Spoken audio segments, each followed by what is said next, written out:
Hai guys, thank you udah klik video ini. Jadi karena banyak banget nih ya kalian yang minta aku untuk ngebahas kasus Vina Cirebon, jadi sekarang kita bahas. Dan maaf banget nih ya, aku telat ngebahasnya karena emang aku nunggu beberapa detail informasi dan fakta-fakta barunya dulu gitu loh. Ya biar lebih lengkap aja penjelasannya. Terutama nunggu konspirasi persnya dulu ya, sebenarnya apa sih alasannya kenapa Peggy ini yang ditangkap? Ya padahal sebelumnya ya, sosok Egy yang sebagai otak di kasus ini kan katanya anak polisi kan. Nah kenapa Peggy ini yang cuman sebagai pekerja buruh bangunan tiba-tiba ditangkap karena katanya dia inilah sosok Egy. Nah itu semua ada penjelasannya yang nanti bakal aku jelaskan sedetail mungkin yang aku bisa. Nah tapi sebelumnya ya aku ingatkan dulu semua informasi yang aku jelaskan di sini ya semuanya bersumber dari media berita dan orang-orang terkait. Jadi bukan semata-mata asumsi aku secara pribadi gitu ya. Oke lah langsung aja kita bahas. Nah tapi sebelum lanjut nih ya, karena kasus Vina Cirebon ini cukup viral dan banyak kreator lain juga yang udah bahas ya, dan kasus ini juga sebenarnya bukan kasus yang baru yang mungkin banyak dari kalian yang udah tahu kayak gimana latar belakang dan kronologi kasus ini. Karena di sini aku pengen ngejelasin dari awal mula sampai akhirnya itu kayak gimana, bahkan sampai updatean terbarunya gitu. Tapi kalau kalian mau ikutin di awal dari kronologi dan latar belakang kasus ini, nah jadi langsung aja siapkan minuman dan cemilan kalian, siapkan juga posisi ternyaman menurut kalian kayak gimana. Jadi kalau udah nyaman, udah santuy, nah jadi soal kasus ini, yuk kita bahas. Vina Dewi Arsita yang biasa dipanggil Vina yang tinggal dengan orang tua dan kakaknya di Kabupaten Cirebon. Dimana di tahun 2016 itu ya, Vina ini tuh masih berusia 16 tahun yang masih duduk di kelas 1 SMA. Yang mana menurut pengakuan orang tuanya nih ya, kalau Vina di rumah yang biasa dipanggil Dede itu anak yang pendiam dan manja banget tuh dengan kedua orang tua dan kakaknya. Dan Vina juga sebenarnya nggak gitu sering keluar dan bergaul gitu loh. Jadi biasanya ya Vina ini tuh cuman keluar untuk main itu pun kalau ada temen yang ngajak keluar. Tapi di samping itu Vina juga ternyata udah pacaran dengan Muhammad Rizky Rudiana atau biasa dipanggil Eki. Yang mana saat itu ya orang tua Vina juga itu emang udah merestui hubungan mereka. Karena saat itu Eki emang sering main ke rumah Vina. Bahkan orang tua Eki pun itu sering main ke rumah Vina untuk silaturahmi dengan kedua orang tua Vina. Yang emang orang tua Vina juga saat itu udah percaya banget dengan Eki yang sebagai pacarnya Vina saat itu. Nah bahkan saat itu ya Vina emang menjalani hubungannya dengan Eki itu bener-bener serius. Tapi saat itu Eki juga ternyata sering ngajak Vina keluar untuk jalan-jalan dan juga nongkrong dengan teman-teman satu tongkrongannya. Nah disinilah ternyata ada salah satu teman Eki yang bernama Egy tuh yang suka sama Vina. Bahkan sering ngegodain Vina di hadapan Eki yang padahal ya pacarnya Vina ini. Bahkan yang gilanya lagi bukan cuma menggoda, tapi Egy juga ternyata sempat nembak atau ngajak Vina pacaran. Nah tapi ya Vina ini selalu nolak. Yang awalnya Vina ini nolaknya itu dengan cara baik-baik. Karena selalu ditolak, ternyata Egy ini tuh makin lama ya jadi makin kurang ajar. Karena makin lama bukan cuma menggoda aja nih dia, tapi Egy ini mulai berani megang-megang Vina. Yang pasti ini pun ngebuat Vina risih, bahkan merasa dilecehkan. Nah karena inilah, karena udah kesel nih ya, Vina pun sempat meludahi Egy pas Egy ini lagi-lagi menggoda dengan cara megang-megangin Vina. Yang mana kejadian itu juga ternyata sering diceritakan Vina ini ke kakaknya. Yang emang ya kakaknya pun pastinya kesel dengan sikap Egy ini yang kurang ajar. Sedangkan Egy ternyata tersinggung. Bahkan diem-diem Egy pun disitu dendam tuh karena diludahin. Nah yang mana disinilah semua dari kasus ini pun bermula.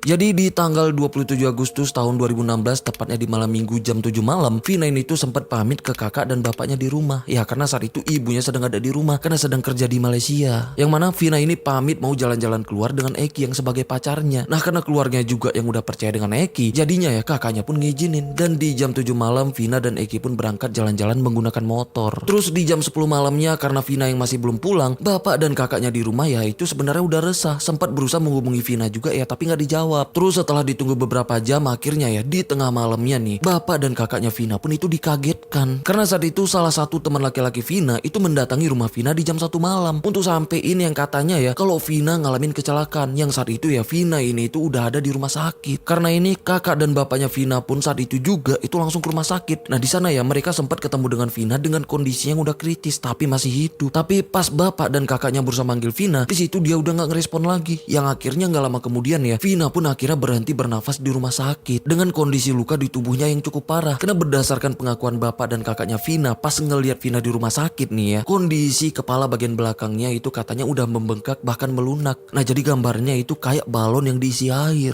Dan kondisi tangan dan kakinya juga yang udah remuk. Nah sedangkan Eki saat itu ya udah meninggal duluan. Karena Eki ini katanya meninggal di tempat kejadian. Terus karena saat itu HP Vina ini yang masih ada di TKP tempat Vina dikabarkan kecelakaan, jadinya ya bapak Vina pun saat itu juga juga langsung ke sana, tepatnya di jalan flyover Kepompongan yang niatnya mau ngambil HP Vina di situ. Nyampe di sana ternyata udah banyak polisi yang melakukan olah TKP. Nah, yang mana disinilah bapaknya Vina pun mulai ragu kalau Vina dan Eki itu ngalamin kecelakaan. Kenapa? Karena motor yang digunakan Eki dan Vina yang masih ada di TKP itu sama sekali nggak nunjukin adanya kerusakan yang berarti. Bahkan spionnya pun katanya itu masih utuh. Sedangkan awalnya diduga kalau Vina dan Eki itu ngalamin kecelakaan tunggal yang nabrak sebuah tiang yang ada di flyover itu. Sedangkan tiang yang ditabrak pun itu nggak ada kerusakan dan trotoarnya juga nggak ada nunjukin bekas kecelakaan. Bahkan saat bapaknya pun ngambil HP Vina, HP-nya pun itu nggak rusak bahkan nggak retak. Nah, yang mana dari sinilah bapaknya Vina pun mulai merasa janggal. Tapi saat itu bapak dan kakaknya Vina itu masih nggak berani bersuara tuh soal hal janggal yang mereka rasakan. Ya karena mereka masih belum punya bukti apapun. Apalagi saat itu ya mereka pun itu masih shock harus nerima kenyataan kalau mereka harus kehilangan Vina secepat itu. Setelah kejadian ini, kakaknya Vina pun langsung ngabarin soal kejadian ini ke ibunya Vina yang saat itu masih di Malaysia. Yang emang kabar ini pun sempat ngebuat ibunya Vina di sana ya shock bahkan sampai sakit. Ya karena saking kagetnya dengar kabar ini. Karena saat itu ibunya yang sedang sakit, jadi ibunya pun gak diizinin bosnya pulang ke Indonesia karena khawatir dengan kondisi ibunya Vina yang dalam keadaan yang gak stabil. Jadi niat bosnya itu baik gitu ya, yang niatnya setelah benar-benar sembuh barulah ibunya Vina ini diizinkan pulang ke Indonesia. Terus besoknya mau gak mau akhirnya ya Vina pun itu dimakamkan tanpa kehadiran ibunya. Nah terus malamnya saat keluarga Vina yang sedang menggelar tahlilan, tiba-tiba kakaknya Vina ini ditelepon pihak keluarga dari salah satu teman Vina ini yang bernama Linda. Yang mana mereka ngabarin kalau saat itu Linda kerasukan roh Vina dan nyuruh kakaknya Vina bahkan keluarganya untuk datang ke sana karena katanya ya Vina yang sedang di tubuh Linda itu nggak akan mau keluar sebelum dia ketemu dan keluarganya karena katanya ada yang mau dia sampein. Karena inilah malam itu juga kakak dan bapaknya Vina pun langsung mendatangi rumah Linda. Nah nyampe di sana ya bapak dan kakaknya pun itu kaget karena saat itu ya Linda yang sedang kerasukan emang bener-bener ngeluarin suara Vina. Yang emang ini pun diakuin kakak dan bapaknya Vina saat mereka ini diundang di podcastnya Denny Sumargo yang katanya ya suaranya dan cara nangisnya itu benar-benar mencirikan Vina banget. Nah karena mereka yang sebagai kakak dan bapaknya Vina ya pasti mereka kenal banget kan dengan suara Vina dan ciri-ciri nangisnya yang katanya ya itu emang benar-benar mencirikan Vina banget. Yang mana disitulah Vina menceritakan semua kronologinya yang emang didengar langsung sama bapak dan kakaknya Vina yang juga ada di situ. Di tengah kerasukannya karena kakaknya Vina merasa perlu merekam situasi kerasukannya yang niatnya untuk dijadikan bukti ke pihak kepolisian nanti. Jadinya ya kakaknya Vina pun ngerekam kejadiannya tapi emang gak full tuh dari awal sampai akhir kerasukannya. Yang intinya pengakuan roh Vina yang masuk ke tubuh Linda itu sebut kalau Vina dan Eki bukan ngalamin kecelakaan. Nah tapi mereka dihabisin dengan Egi yang merupakan teman satu tongkrongan Eki yang suka sama dia yang merupakan geng motor di sana. Dari sinilah akhirnya pihak keluarga pun yakin yang seolah menjawab kejanggalan mereka tadi. Yang akhirnya saat itu juga ya pihak keluarga pun langsung melaporkan soal ini semua ke pihak kepolisian soal kemungkinan adanya aksi pembunuhan yang dialami Vina dan Eki dan juga nunjukin video kerasukan tadi ke pihak kepolisian. Dari sinilah pihak kepolisian dan juga bapaknya Eki yang saat itu juga sebagai polisi yang bertugas di Polres Cirebon bagian narkoba langsung melakukan penyelidikan mendalam soal kasus ini, termasuk meriksa beberapa teman Vina dan Eki ya untuk nyari tahu sosok Egi yang diceritakan roh Vina tadi. Yang ternyata ya emang ada tuh teman-teman mereka yang kenal dengan Egi. Yang intinya ya sosok Egi ini tuh emang bener-bener ada, yang bahkan ada juga yang sebut namanya Peggy gitu loh yang biasa dipanggil Perong. Dari sinilah informasi ini pun mulai menyebar yang akhirnya ya banyak netizen juga itu yang penasaran tuh siapa sebenarnya sosok Egi atau Perong. Sedangkan di sisi lain bapaknya Eki yang juga polisi yang juga yakin ya kalau Vina dan Eki bukan ngalamin kecelakaan. Jadinya ya bapak Eki dan pihak kepolisian di sana pun langsung melakukan penyelidikan ke lokasi kejadian di sekitaran jalan flyover Kepompongan. Di sana bapaknya Eki sempat mendatangi tempat pencucian mobil yang gak jauh dari SMP Negeri 11 Kota Cirebon untuk nanya ke tukang cuci mobil itu apakah mereka tahu kalau semalam ada kejadian ribut-ribut di sekitaran jalanan itu. Ternyata salah satu saksi yang sebagai pekerja di pencucian mobil itu ngakuin tuh kalau semalam pas dia beli rokok ke warung pinggir jalan di dekat SMP 11 dia emang sempat ngelihat kelompok geng motor yang melakukan serangan ke motor lain. Dan dia juga tahu kalau kelompok geng motor itu biasanya sering nongkrong di sebelah tempat pencucian mobilnya. Nah tapi saat itu ya saat dicek ke sana ternyata mereka para geng motor ini sedang gak nongkrong di situ. Jadinya karena informasi ini bapaknya Eki dan pihak kepolisian pun langsung memata-matai tempat tongkrongan geng motor itu yang emang persis ada di sebelah tempat pencucian mobil. Singkat cerita setelah para geng motor itu ngumpul lagi di situ, bapaknya Eki dan pihak kepolisian pun langsung melakukan penangkapan. Yang emang pas mereka semua ditangkap, mereka pun dalam keadaan bingung yang seolah mereka nggak tahu tuh apa alasannya mereka ditangkap. Tapi awalnya di situ mereka semua nggak mengakui, bahkan mereka semua ngaku nggak kenal dengan Eki dan juga Vina. Nah tapi setelah diselidiki lebih dalam lagi, singkat cerita nih ya, akhirnya mereka pun mengakui tuh kalau mereka udah menghabisi Vina dan Eki dan juga melakukan pemerkosaan ke tubuhnya Vina. Yang mana dari sinilah kabar soal ini pun mulai menyebar. Yang Yang mana semua masyarakat juga baru tahu soal apa yang sebenarnya terjadi dengan Egi dan Vina, yang ternyata bukan kecelakaan, tapi pemerkosaan dan pembunuhan yang dilakukan geng motor ini ke mereka berdua. Dan juga di sini mulai menyebar nih soal informasi kayak gimana kronologi atau detik-detik akhir yang dialami Vina dan Egi di malam yang naas itu. Jadi informasi yang berkembang saat itu ya, kalau Vina dan Eki di tanggal 27 Agustus tahun 2016, tepatnya di malam minggu, mereka emang sempat jalan-jalan. Terus di sekitaran jam 10 malam saat mereka melintasi jalanan sepi di SMP Negeri 11 Kota Cirebon, ternyata Egi dan kelompok geng motornya udah tahu tuh kalau Vina dan Eki bakal melintas di jalan itu. Jadinya Egi dan teman-temannya pun nunggu mereka lewat di depan SMP 11. Nah terus pas Eki dan Vina lewat ya, mereka pun langsung ngelempar Eki dan Vina menggunakan batu. Nah karena ini ya, Vina dan Eki yang panik itu langsung tancap ke arah jalan flyover Kepompongan. Sedangkan Egi dan kelompoknya pun gak tinggal diam. Mereka pun langsung buru-buru lompat ke motornya untuk ngejar Vina dan Eki sambil ngebawa balok, bahkan ada yang ngebawa sajam. Setelah kejar-kejaran, akhirnya pas mereka nyampe di jalan flyover Kepompongan, mereka pun mepetin dan mukul dari motor sampai akhirnya ya Vina dan Eki pun terjatuh tuh persisnya di jalanan yang ada di flyover itu. Nah di situ mereka pun sempat mukulin Eki yang berusaha melawan. Setelah lemas karena dipukul, mereka pun ngebawa Vina dan Eki balik ke kawasan di dekat SMP Negeri 11 Kota Cirebon. Nah persisnya ke lahan kosong yang ada di belakang ruko, yang mana disitulah mereka pun menghajar Eki dan Vina. Setelah itu mereka semua langsung menggilir Vina di hadapan Eki yang saat itu udah gak berdaya. Nah tapi biarpun kondisinya udah lemah ya, Eki ini sempat berusaha nolong Vina yang sedang digilir geng motor itu. Karena ini mereka semua jadi kesal dan lagi-lagi menghajar Eki secara membabi buta. Terus karena Eki dan Vina yang sempat ngelihat wajah mereka, jadinya ya mereka pun akhirnya mengeksekusi Eki dan juga menghajar Vina di situ, yang emang udah mereka niatkan untuk menghabisi mereka berdua di situ supaya mereka nggak bisa ngelapor. Setelah itu yang udah di tengah malam, yang mana di situ Eki yang udah nggak bernyawa ya, sedangkan Vina itu dalam keadaan kritis. Nah mereka pun langsung ngebawa tubuh Vina dan Eki balik ke flyover tadi lagi untuk ngebuang tubuh mereka berdua di pinggir luar jalan flyovernya dan ngebuat seolah-olah Vina dan Eki ngalamin kecelakaan. Nah terus setelah itu ya mereka pun langsung bubar. Dan ternyata berdasarkan pengakuan kakaknya Vina, kalau teman laki-laki Vina yang datang ke rumah Vina di jam 1 malamnya untuk ngelapor soal kecelakaan yang dialami Vina, ternyata itu salah satu dari pelakunya juga. Jadi itulah kronologi yang tersebar saat itu. Dan setelah warga di sana tahu ya soal kayak gimana kejamnya para pelaku ini, banyak warga di sana yang marah, yang bahkan sampai minta untuk para pelakunya dihukum matoe. Dan banyak juga masyarakat yang kecewa karena saat itu polisi baru berhasil nangkap ke-8 pelakunya. Sedangkan ketiga pelakunya lagi, termasuk Egi yang sebagai otak di kasus ini, masih belum ketangkap. Ditambah ya saat itu ada informasi yang beredar juga nih, yang katanya kalau Egi ini tuh anak polisi berpangkat yang udah melarikan diri ke Jakarta. Dan banyak juga masyarakat dan netizen yang penasaran nih kayak gimana sih wajah Egi ini, yang bahkan saat itu ya fotonya pun gak tersebar. Karena anehnya nih ya, dari semua teman-teman yang udah ditangkap, ternyata dari mereka gak ada satupun yang punya fotonya Egi. Jadi yang saat itu Egi yang sebagai DPO cuman ciri-cirinya aja tuh yang disebarluaskan. Yang mana ciri-cirinya Egi saat itu berusia 22 tahun, tinggi tubuhnya itu berkisar 160 cm dengan tubuh yang kecil dan juga berambut keriting, yang merupakan warga desa Wanjarwangunan, Kecamatan Mundu, Kabupaten Cirebon. Nah tapi saat itu nggak ada informasi juga tuh soal siapa nama bapaknya Egi ini yang katanya polisi berpangkat. Jadi saat itu Egi dan kedua temennya yang masih belum ditangkap saat itu ya, mereka pun itu mulai berstatus DPO. Sedangkan ke-8 pelakunya yang udah berhasil ditangkap, mereka pun akhirnya dijatuhin hukuman seumur hidup, kecuali Saka yang saat itu masih berusia 15 tahun alias masih dianggap sebagai anak di bawah umur. Nah jadinya ya Saka ini itu dijatuhin hukuman 8 tahun penjara. Tapi biarpun mereka berdelapan ini udah mendekam di penjara, tapi ketiga pelakunya lagi nih ya, terutama Egi yang sebagai otak pelakunya itu masih belum juga terungkap. Dan setelah berjalannya waktu, kasus ini pun mulai dilupakan. Gimana sebelumnya kasus ini cukup menggemparkan ya, tapi saat itu ya secara perlahan mulai sepi dan berakhir hilang. Jadinya ketiga DPO-nya ya termasuk Egi itu benar-benar sukses dalam pelariannya saat itu.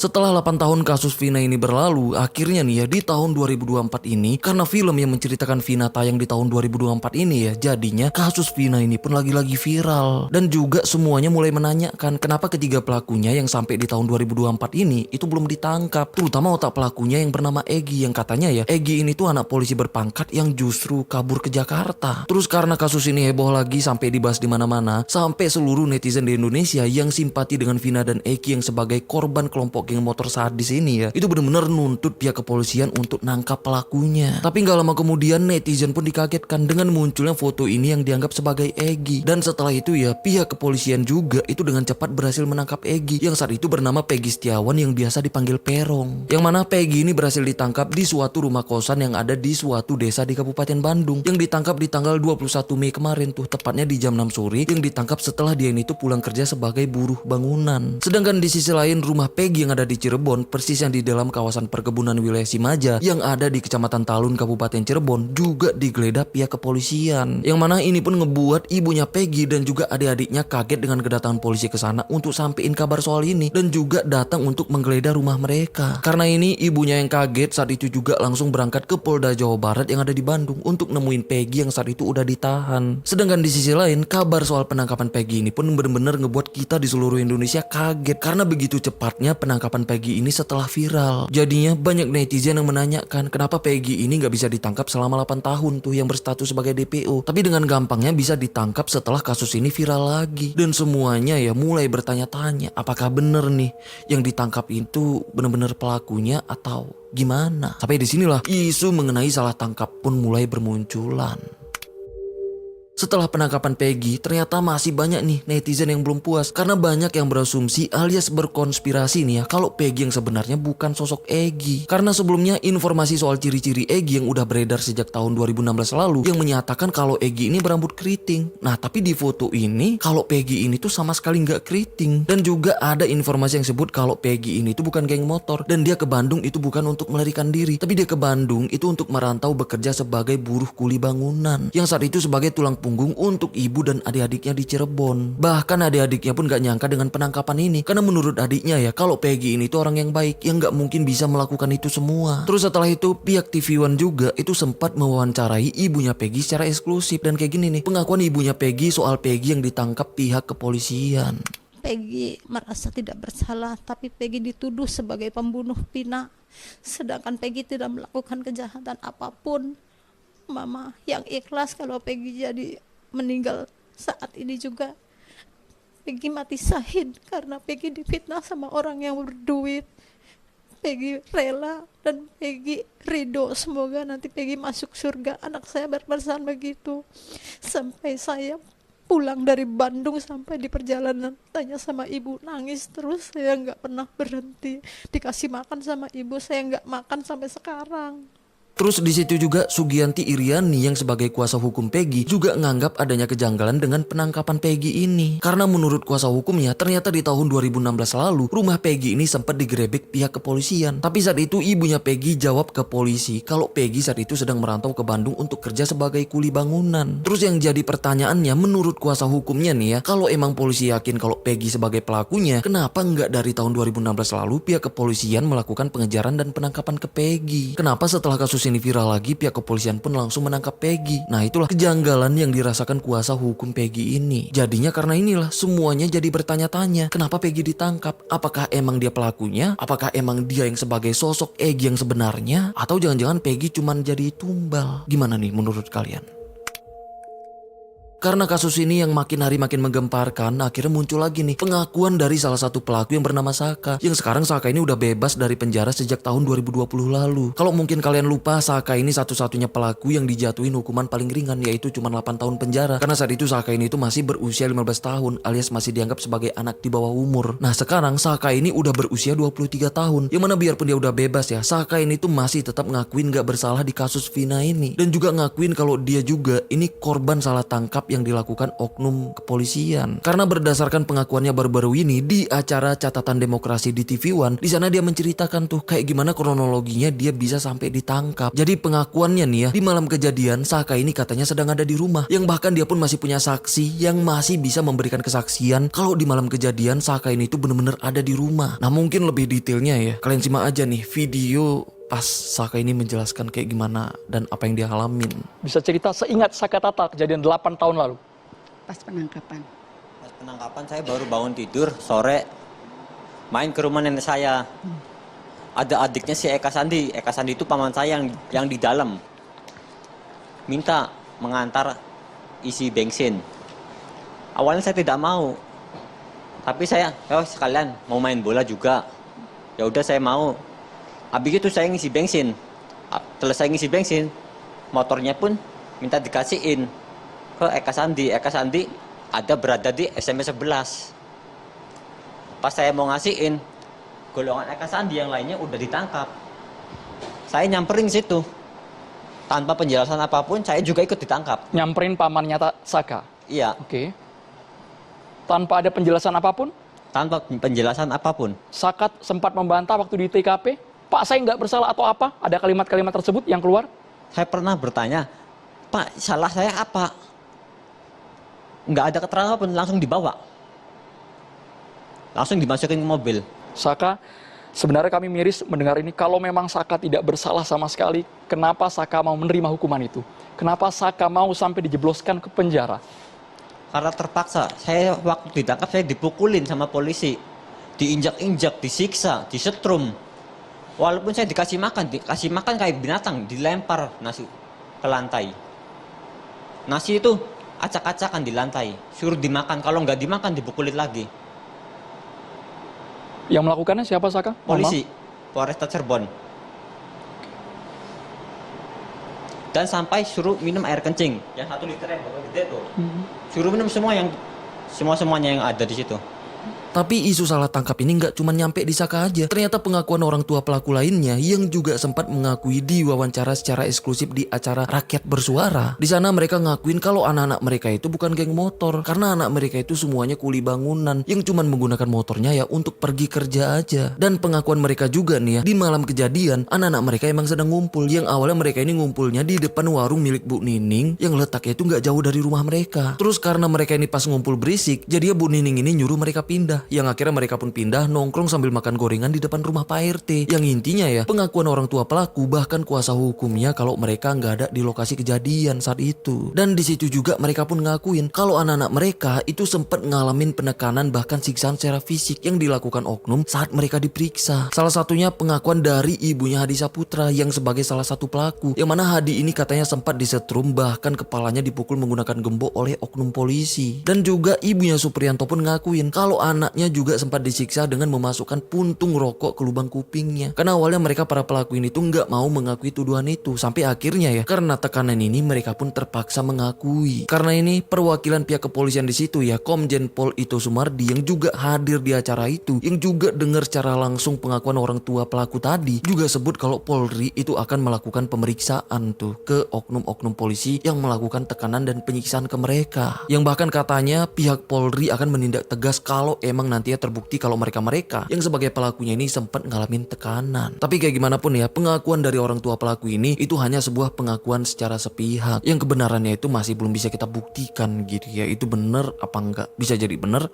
bisa jadi enggak gitu. Terus ada juga nih pengakuan dari Pak Jogi Nainggolan yang sebagai kuasa hukum dari para pelaku, yang juga ngakuin yang mana pengakuannya ini ya itu benar-benar buat aku kaget sih karena baru tahu. Yang mana pengakuannya saat tubuh Vina diselidiki secara forensik, di tubuhnya itu ditemuin adanya sperma. Nah tapi anehnya menurut dia nih ya, kenapa sperma itu nggak dicocokkan ke para pelaku melalui cek DNA untuk memastikan itu milik siapa? Karena nggak ada yang tahu itu milik siapa. Jadinya ya menurut Pak Reza Indragiri yang sebagai ahli psikolog forensik, setelah dia cari tahu ya ternyata nggak ada uji DNA di kasus ini. Dia pun menganggap uji saintifik di kasus ini emang gak tuntas. Sedangkan sperma itu pastinya berasal dari laki-laki. Nah sedangkan di kasus ini ada terlibat 12 laki-laki termasuk Eki yang sebagai korbannya. Nah terus adanya sperma itu jadinya ada dua kemungkinan. Kemungkinan pertama terjadinya pemerkosaan yang dilakukan para pelakunya. Tapi kemungkinan kedua, sperma itu juga bisa aja berasal dari aktivitas seksual mau sama mau. Yang mungkin aja keberadaan sperma di tubuh Vina itu udah ada dari sebelumnya, yang berasal dari pria lain yang bukan sebagai pelakunya, karena konteksnya mau sama mau. Tapi sayangnya adanya sperma yang ditemukan di tubuh Vina tanpa adanya uji DNA, dan itulah yang jadi pertanyaannya kenapa. Terus yang jadi pertanyaannya juga saat itu, siapa saksi yang sebagai pekerja di tempat pencucian mobil itu yang sebut mereka sebagai pelakunya? Nah karena dari kesaksian itulah awalnya ya pihak kepolisian nangkap mereka ini kan. Nah kenapa saksi itu wujudnya nggak pernah diperlihatkan dan bahkan nggak pernah dihadirkan di persidangan? Padahal statusnya sebagai saksi kunci. Karena kalau emang mereka semua salah tangkap, berarti kesaksian dari saksi yang kerja di cuci mobil itu berarti ya sebuah kesaksian yang sesat, bahkan jatuhnya udah fitnah kan. Jadinya karena inilah semuanya jadi bertanya-tanya, siapa sosok di balik saksi kunci ini. Karena timbul pertanyaan ini, akhirnya barulah muncul sosok saksinya yang bernama Aef, yang mana Aef ini ternyata warga Bekasi yang saat itu mulai dari tahun 2011 sampai tahun 2016 Aef ini merantau ke Cirebon untuk kerja di pencucian mobil di Cirebon yang ada di depan SMP Negeri 11 Kota Cirebon. Yang mana pengakuan Aef ini ya, di malam kejadian tepatnya di sekitaran jam 10 malam di tanggal 27 Agustus tahun 2016, Aef ini saat itu kebetulan sedang beli rokok di salah satu warung yang ada di pinggir jalan sekitaran SMP Negeri 11. Yang mana di situ dia sempat ngelihat mereka yang sebagai pelakunya ini itu melakukan serangan ke motor lain yang itu dikendarain Eki dan Vina dengan dilempar menggunakan batu. Dan setelah itu gerombolan geng motor itu pun langsung melakukan pengejaran ke motor korbannya. Yang mana di situ Aef ini ngaku sempat ngelihat salah satu pelakunya yang melakukan pengejaran itu menggunakan motor Yamaha Xeon berwarna kuning dan juga motor Suzuki Smash berwarna pink. Yang bahkan Aef juga ngaku tahu wajah-wajah mereka semua tapi nggak tahu namanya dan nggak kenal aja. Karena mereka-mereka ini yang sebagai geng motor itu ya itu emang sering nongkrong di dekat SMP Negeri 11, tepatnya di sebelah pencucian mobil tempat dia kerja. Yang mana saat polisi menunjukkan foto wajah mereka ke Aef ini, dan Aef pun langsung membenarkan kalau mereka itu semua emang pelakunya yang emang sempat dia lihat melakukan pelemparan dan pengejaran ke korbannya. Nah tapi setelah itu ya dia udah nggak ngelihat lagi. Terus setelah itu karena Aef di sana yang sebagai pendatang, sedangkan mereka para pelakunya yang emang dia tahu sebagai warga di sana yang sebagai geng motor, jadinya Aef ini pun takut dan minta pihak kepolisian untuk nggak menunjukkan identitasnya. Karena inilah wujud Aef ini saat itu nggak pernah ditunjukkan karena demi keselamatannya. Karena kejadian ini Aef yang merasa udah cepu ya, jadinya dia pun ketakutan dan langsung balik ke Bekasi karena udah takut. Tapi sekarang di tahun 2024 ini karena dia udah di Bekasi, barulah dia berani tuh muncul ke permukaan dan tetap mengakui apa yang dia tahu dan apa yang dia lihat yang kayak kesaksiannya tadi. Yang emang di kasus ini kesaksian Aef ini pun emang jadi saksi kunci. Jadi kalau emang mereka para korbannya ini tuh korban salah tangkap, kenapa Aef ini tuh berani nunjukin wajahnya untuk mengakuin ini semua? Gimana? Atau mungkin ada kemungkinan lain? Ya komen aja di bawah. Di tanggal 26 Mei kemarin nih ya, akhirnya pihak Polda Jawa Barat yang menangani kasus ini melakukan konferensi pers. Dimana disinilah akhirnya pihak kepolisian menjelaskan gimana kronologi dan alasannya kenapa Peggy ini ditangkap. Yang mana di situ pihak kepolisian mengungkapin bukti kalau Peggy ini emang benar-benar pelakunya. Nah karena saat ditangkap ya, Peggy ini ternyata tinggal di kos-kosan dengan bapak kandungnya dan ibu tirinya di sebuah desa yang ada di Kabupaten Bandung. Yang anehnya sejak September tahun 2016 sampai sekarang di tahun 2024 dalam pelariannya di Bandung, Peggy ini dikenal di lingkungannya di sana itu dengan nama Robi Irawan, yang ternyata itu nama palsunya supaya dia nggak terlacak. Yang emang pemilik kosannya di sana juga ngakuin tuh kalau Peggy di sana emang dikenal dengan panggilan Robi Irawan. Sedangkan saat polisi melakukan pemeriksaan di rumahnya di Cirebon, kalau nama aslinya yaitu Peggy Irawan, itu nama yang tertera di ijazah dan rapot SD sampai SMP-nya, yang bahkan tertera di akta kelahirannya juga. Terus di rumahnya juga polisi pun nemuin STNK motornya, dan juga polisi pun nemuin foto motor Smash warna pink di Facebooknya Peggy ini. Dan inilah wujud Peggy ini dulu yang masih menggunakan motor Smash warna pinknya. Gak sampai di sini aja, polisi pun sebut selama tinggal di Bandung ternyata Peggy juga itu memalsukan identitasnya yang sebagai anak kandung bapaknya. Nah karena di sana Peggy mengakui ke orang-orang sekitarnya ya, termasuk ke pemilik kosannya, kalau dia sebagai keponakan dari ayah kandungnya sendiri. Karena yang jadi pertanyaannya ya, kalau emang Peggy ini gak bersalah, dia difitnah dan cuman jadi peran pengganti yang kayak isu-isu yang udah beredar, kenapa Peggy ini tuh harus memalsukan identitasnya? Tapi apapun itu, setidaknya itulah bukti-bukti yang ditemukan polisi dan juga alasan kenapa Peggy ini ditangkap dan dijadikan tersangka utama di kasus ini. Yang akhirnya ya, Peggy pun sekarang itu terancam hukuman yang cukup berat, yaitu hukuman mati, seumur hidup, dan juga penjara 20 tahun. Dan di konferensi pers ini juga ya, pihak kepolisian baru menjelaskan fakta baru nih, kalau total pelaku di kasus ini ternyata bukan 11 orang. Karena sebelumnya informasi yang beredar kalau total pelakunya itu ada 11 orang kan, yang mana 8 udah ketangkap dan 3 orang lagi DPO, termasuk Peggy nih, dan 2 orang lagi yang bernama Andi dan Dani. Nah tapi nih ya, setelah Peggy ini ditangkap, harusnya sisa DPO-nya itu 2 lagi kan. Ternyata nih ya, pihak kepolisian membeberkan fakta baru kalau sosok Andi dan Dani itu nggak ada. Nah jadi yang sebelumnya DPO ya cuman Peggy ini aja. Nah jadi sekarang setelah Peggy ini ditangkap, jadinya ya semua pelakunya yang berjumlah 9 orang udah berhasil ditangkap, kecuali 1 pelakunya si Saka tadi yang sekarang itu udah bebas. Terus setelah konferensi persnya selesai, Peggy ini tuh sempat memberontak nih, yang mana di situ dia kayak berusaha menyuarakan apa yang pengen dia sebut, yang mana di situ dia ngaku kalau dia tuh difitnah. Saya rela mati. Tunggu, sabar. Kenapa ganti identitas? Tidak. Kenapa ganti Robi namanya? Kalau panggilan saya itu. Itu nama gaul saya. Saya tidak pernah melakukan pembunuhan itu. Itu fitnah. Saya rela mati. Saya rela mati. Tidak. Terus setelah ini muncul lagi nih pengakuan dari teman Peggy ini yang bernama Suharsoni. Nah, yang mana Suharsoni ini tuh teman Peggy sesama kuli bangunan yang saat itu mereka sama-sama perantau asal Cirebon yang kerja di Bandung. Terus pengakuannya juga ya kalau di tanggal kejadian, tepatnya di tanggal 27 Agustus tahun 2016, dia ngakuin tuh kalau saat itu Peggy sedang ada di Bandung. Kalau yang DPO Peggy yang ditangkap itu akan meyakini nggak kalau dia Peggy yang terlibat kasus ini? Yang nggak yakin kalau itu sih Peggy itu salah sasaran, Salah tangkap. dia salah tangkap. Bisa dijelaskan apa yang menyebabkan yakin itu salah tangkap? Yakin itu saya kerjanya bareng. Berangkat itu saya itu tanggal 21 Agustus. Yang telepon ke saya, Bang Bondol lagi nganggur nggak? Kalau nganggur, ya berangkat aja ke Bandung. Ada Parman, ada Ibnu, sama saya. Kalau itu nanti Bapak saya ngomong, ada Bang Bondol nanti mau berangkat.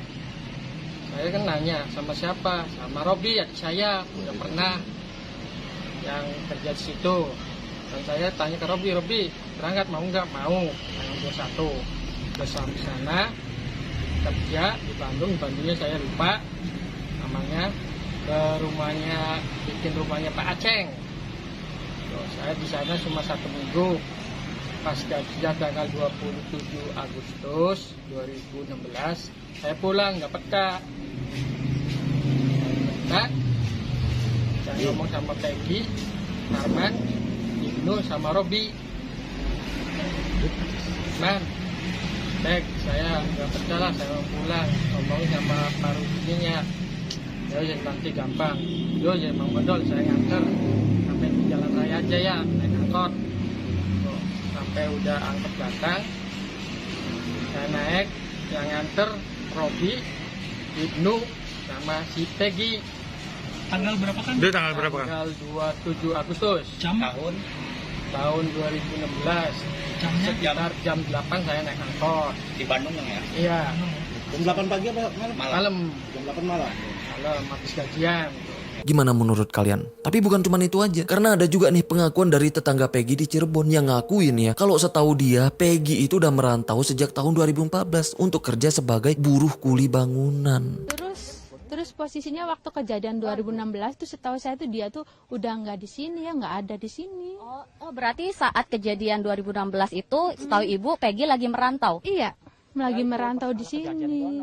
Pas kejadian kasus Wina tuh udah ada reka adegan ulang juga dia tuh masih posisi merantau ya, setahu saya.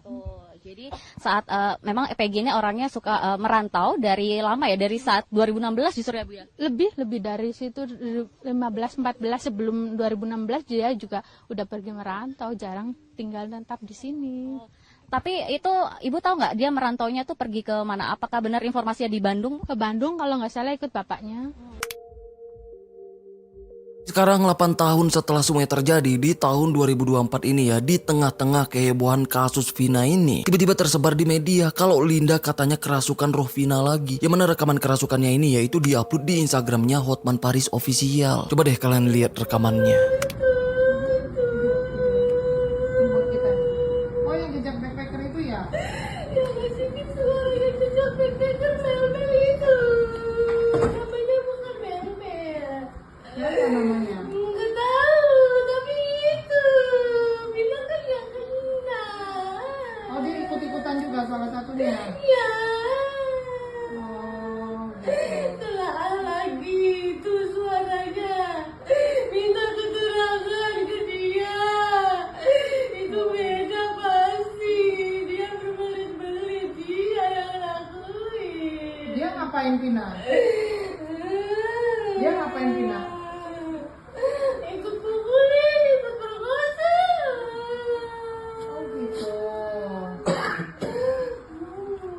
Dan di kolom komen videonya Hotman Paris di situ sebut yang katanya ya, kalau 2 hari yang lalu Linda itu kesurupan lagi. Hari ini tanggal 27 Mei tahun 2024 jam siang, Polda Jabar akan memeriksa Linda sebagai saksi. Nah jadi Linda ini pun akhirnya diperiksa. Nah tapi soal kerasukan ini gimana nih menurut kalian? Karena kerasukan kan poinnya itu percaya nggak percaya ya. Jadi kalian percaya nggak sih dengan kerasukan ini? Nah tapi setelah aku baca di kolom komen videonya ya, ternyata ada juga sih yang percaya, tapi ada juga yang skeptis, yang sebut kayak gini nih, Linda kesurupan lagi harus nunggu 8 tahun ya, ini acting atau gimana? Tapi kalau dipikir-pikir ya bener juga ya pertanyaannya. Tapi aku nggak bisa pastiin ya ini benar apa enggak ya, karena ini bisa jadi bener, bisa jadi enggak juga. Tapi kalau dipikir-pikir nyambung juga nih dengan salah satu komentar yang ini nih, yang mana di sini dia bilang ya kalau dia nilai kalau Linda itu bukan kesurupan. Nah tapi dibuat-buat aja tuh untuk ngungkapin kasus ini, karena katanya ya mungkin nih ya dia takut untuk ngebongkar ya, karena yang dibongkarin itu bukan orang sembarangan. Tapi aku ingetin nih ya, kalau ini tuh asumsi dari netizen yang menurut aku masuk akal aja gitu loh. Bukan berarti ini bener-bener dan fakta ya. Ya karena kasus ini terlalu banyak